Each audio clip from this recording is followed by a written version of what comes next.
Hey everybody, it's OMAD Caroline. I've introduced you to my mom in another video because she actually, how much did you lose? I've lost 46 pounds. Boom. So the reason why I brought mom over is because she's wearing my shirt. She's such a good Yes, mama. I wear it everywhere. Yes. We wanted to kind of share our story. Right. Before I decided to do this Cocoon 4x4x48, I actually did call my mom because I wanted to make sure that I was sensitive to the people I love in my family and my mom, because I don't want to ever be a trigger to bring sadness, but Yeah. I also told mom that I really felt it laid on my heart to do a fundraiser and to bring awareness of domestic and Right. sexual violence. And I also was hoping we could share our story because I do feel like the more we share success stories, the more hope we can give people that may be in this situation currently and are Right. still victims and haven't moved into being a survivor yet. Yeah. So when I first talked to you about it, Mom, what Yeah. did you think? I thought it was great because simply because I've been married now 37 years to my husband now. The bad part was in between when I was a widow, those 3.5 years that I wasted. And I can look back and see the mistakes I made. And when you're in that situation, you think you're doing the best you can and you don't see your mistakes. Now I can. Mom, you could say it to us children. Why didn't we tell somebody at school? Right. Why didn't we share what was going on to somebody who would come visit? But in the moment, school was an escape, Yeah. right? And then number two, you were just happy to have a peaceful day. Yeah. Like, Yeah. you weren't really thinking about the future or plans or what we can do to, you were just so thankful on a day that Just didn't have any yeah, violence just in to it. survive and well, too. I'll go back. I grew up in a home with my father was a alcoholic, so I grew up in that home, and he would come home and start fighting with mom. And I always felt that if mom would have been nicer, if she did everything, got him his lunch, got him everything, it would have been okay. But that's not how it works. When I got involved with this man, I thought if I'm good to him and help him and all that, everything will be fine. But it don't work out that way. And the man I lived with for 3.5 years was not a druggie, was not an alcoholic, so it was none of those excuses. He was just a bad person, that he was like resentful, and And that's I you know do think he came from somewhere that was some, a problem. yeah. Yeah, yeah, And it's funny you said that because originally when my mom got with the abusive man, there was four of us girls at home still. So right. it was my two older sisters, Teenagers, yeah, me, who was about 9, 10, yeah, and then my little sister, who was about three, 4 or 5, yeah, you know.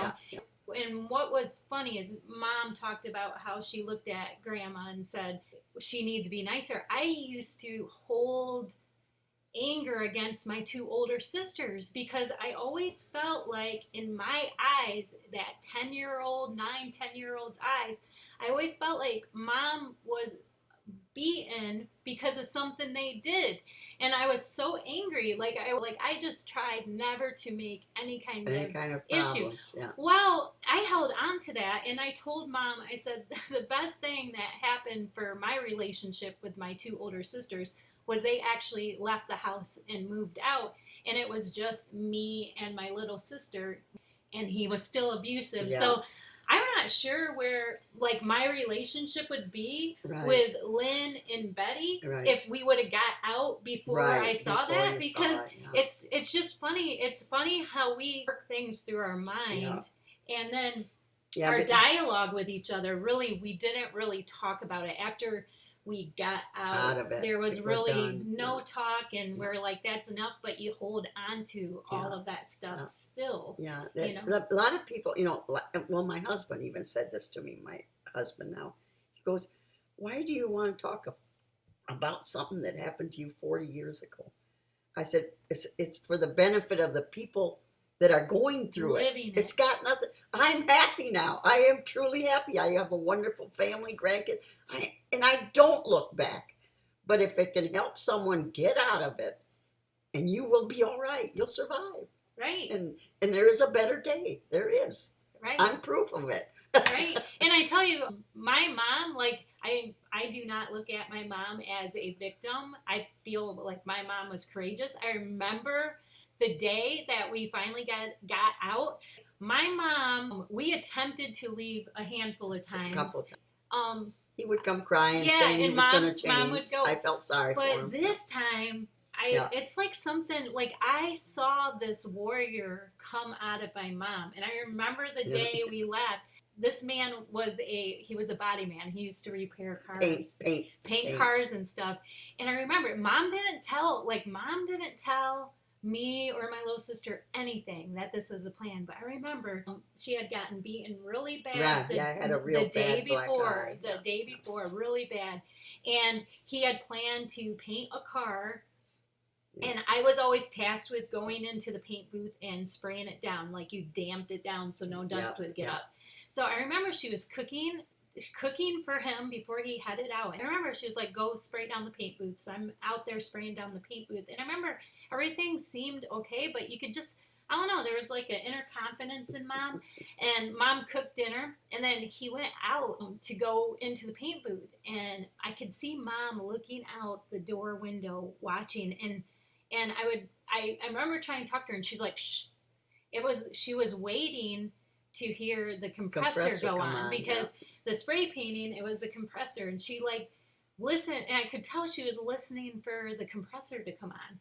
And as soon as it come on, she goes, go grab some clothes for you and Kimmy. And then Mom went and grabbed this painting. There's a painting from your dad. Yeah, that he bought for you in Germany, right? Yeah. And she went and grabbed that. So I have just like an armful of clothes, and I got my little sister, and Mom's got the painting, and the compressor would go off and on, off and on. Yeah. And then I remember we waited because you had to walk down the steps of the trailer, and we waited, and Mom had the painting, and as soon as the compressor come on, she goes, opens, we open the door. She goes, opens the trunk, we stick it all in there, and then she's like opening our door really quietly. So we don't hear and then we're like, I'm just sitting there and I'm telling Kim, shh, shh. And then the compressor went off. And I remember we sat, Mom was white knuckling on the steering wheel, just be quiet. Yes. And then as soon as the compressor came back on, she started the car, and then we were on our way. But I don't know. It was like the other times I knew we were going to go back, so like I didn't really think. But this time I just saw something different in my mom. I think you finally had enough. And she had a plan. I think the other times were like just a spur of the moment running. thing. It was more running. Yeah. But this time Mom, like, you could tell Mom was like, this is good. I'm in control of this situation right now. I'm getting out of it. I've had enough. Yes. And it was amazing. And I think too, Mom created a support group also. She had some friends, some family members that knew her plan. Yeah. It wasn't like fight or flight this time. It was more of, this is the plan, and this time I'm following through, and I'm going to do it. But do you remember when we got that flat tire on that? Yes, I remember. We're on our way to Michigan because, my parents live way over there, the other side of Grand Rapids, Michigan. And I get a flat tire.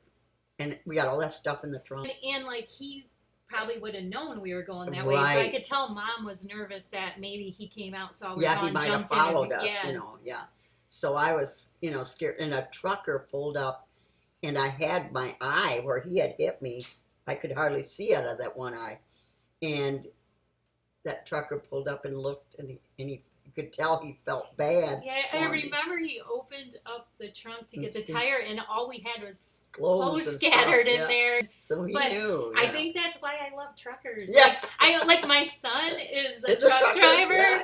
When he said he was going to be a trucker for a milk company, I was like, I don't know. I love. He did. It was. He helped, and you could. I remember him saying, I'll get this switched out for you Don't fast. Worry, really fast. We got it. Yeah. And then you think about it, Mom. Like, all these truckers have logs. They got to show every minute of their time. Yeah, and so you took the time. Yeah, you took the time to switch it. So there are just so many good people out there. Yeah. I mainly wanted to share this story right, because but don't ever like I was married to my first husband. I was a widow at 36. And when I got with this other guy, he wasn't as good as my husband. I felt that I was lucky to get one good man in my life. There's hardly eight women, barely get one good man. So I really didn't think I deserved another good man. So I helped this person. Didn't work out. But my husband now, I'm blessed. Two good men in a lifetime. I am so blessed. But I think also you learned from the 3.5, 4 Right. years we were with Right. that man that you've seen, the warning signs. I Yeah. think Mom took that in Yeah. and saw the warning signs and can cut off that Yeah, cycle. that thing, because when I was a kid, I loved my mom, but I thought if she was just didn't say nothing, or if Dad come drunk and said, I want breakfast, give it to him and be nice. But it wasn't that way. It terrified me because I would run out of the house. There was nothing I could do. I was, what am I going to do? What are you going to do with someone throwing stuff and fighting? You'll get hurt yourself, or Mom would have got hurt more if he'd have hurt me. And that's another issue. I have a son. He never even saw me as bad as I was. Now, if he'd have seen me, he probably would have killed him. You have to think of your children too. If they get in the middle to protect you because they love their mom, they could get hurt bad, or they could actually hurt that human being and go to prison for something that happened. Also too is things happen to Right. me, things happen Yeah. to Kim, Yeah. things happen during Right. that time During that time. to us, like sexual abuse. Right. But we didn't want to go to Mom, not because we didn't trust her. We didn't want to add one more Add more thing burden, to her. Think of your children, not only as far as maybe them getting hurt or having to see it, but also your children end up deep down trying to become protectors of you. Yeah. And things happen just because you didn't want to add more to Right, what your mom right. is That's what already with me- dealing with. Yeah, I think that's why when I grew up, I really didn't try and cause much trouble and I got married at 17, moved out. I was lucky, got a good man, but that was, I didn't want to mess up and get Mom in trouble, you know. Yeah. And even though my stepdad came in and he loves my mom, he treats my mom great. I always still never wanted to cause an issue, right? To have kids, just because I was fearful. I was fearful maybe they're all the same, but they're not. Maybe it just takes one thing. So I think I always was like walk the line. Yeah, whatever I can do to not cause Mom a headache. Yeah. But luckily I found a good man too. My current stepdad and my mom, what a healthy relationship is supposed to look like, and I found a great guy.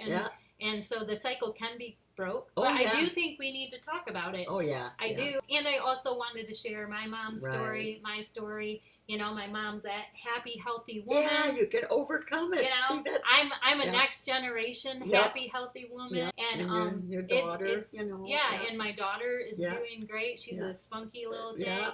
It doesn't have to be a vicious cycle from generation to generation. Look at I'm all blotchy, Mom. I know it.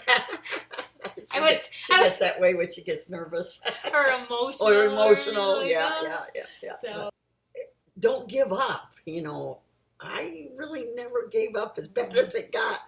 Yep, exactly. Yeah. I do think our faith was a lot Oh of it yes, too. I never gave up. We always knew the big guy was going to be stepping watching. in sometime. Oh yeah, and the trucker. Yeah. There you go. Yeah. So. Yeah. There was a little garden angel. Yeah. Because I could have never got that tire off. Caroline was little. And, they were young. It'd be hard to take them off. But yeah. You send somebody there. Yeah. Exactly. Yeah. All right, Mama. All that's it. That's all I wanted to say. The shirt on. I know. I wear it everywhere. I know. Mom's gonna be my wake up call in the middle of the night, just because. Gotta make sure I don't sleep through anything. Right. I'll be her alarm clock. So thank you guys for listening. I will talk to you guys later. Yeah. Bye.